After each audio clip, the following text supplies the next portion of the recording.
সকলৰ লিগানৰ বাবে আপুনি অসমবাসীক কি ক'ব বা মিচিংবাসীৰ লগতে সকলো অসমবাসীক আপুনি কি ক'ব, কি বুলি ক'ব? তাকে যিটো প্ৰতিটো জাতিৰে নিজা নিজা কৃষ্টি সংস্কৃতি আছে, গতিকে মিচিং সকলোৰে একদম হেৰিয়া প্ৰধান উৎসৱ এটা হ'ল আলি আই লৃগাংটো। সেই আলি আই লৃগাংটো মিচিংসকলে সেই যিটো অন্ততঃ নিজৰ উপজা ঘৰলৈ গৈ গাঁওখনলৈ গৈ পাতিলে মানে মই বেছি সুখী হওঁ।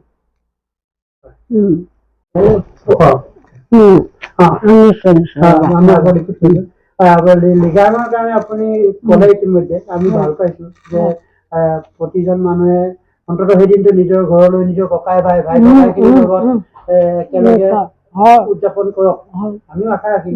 আৰু সদৌ এটাই আমি আশা ৰাখিম যে আপুনি লিগানৰ প্ৰাক্ক্ষণত সেই তাহানি আপুনি লৰালি দিনতে আওৰাই ফুৰা বা গুণগুণাই ফুৰা ঐনিতমৰ যিটো ঐনিতমে অসমৰ এটা জাতিক প্ৰতিনিধিত্ব কৰে। তেওঁলোকৰ নৈ পাৰত থাকি সুখ দুখৰ যিখিনি অনুভূতি সেইখিনি প্ৰকাশ কৰে। আপুনি দুলাই আওৰাই দিয়কচোন।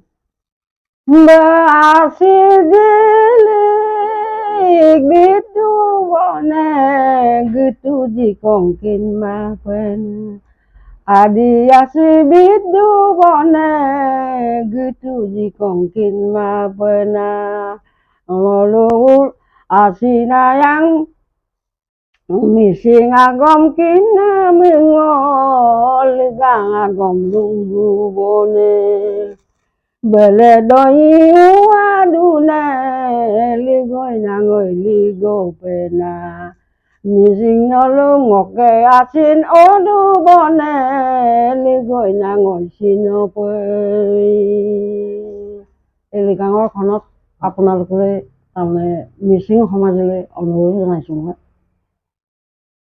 এই উৎসৱটি যাতে মানে গৰজাজকে পাতে আৰু বৈ থাকক নদীৰ নিচিনা। আৰু আমি মানে আজি সামৰণি মাৰিছোঁ। বহুত বহুত ধন্যবাদ। কৃতাৰ্থ মানিছোঁ আৰু আপোনাক পৰম পিতাই সুস্বাস্থ্য প্ৰদান কৰক। থেংক ইউ, ধন্যবাদ।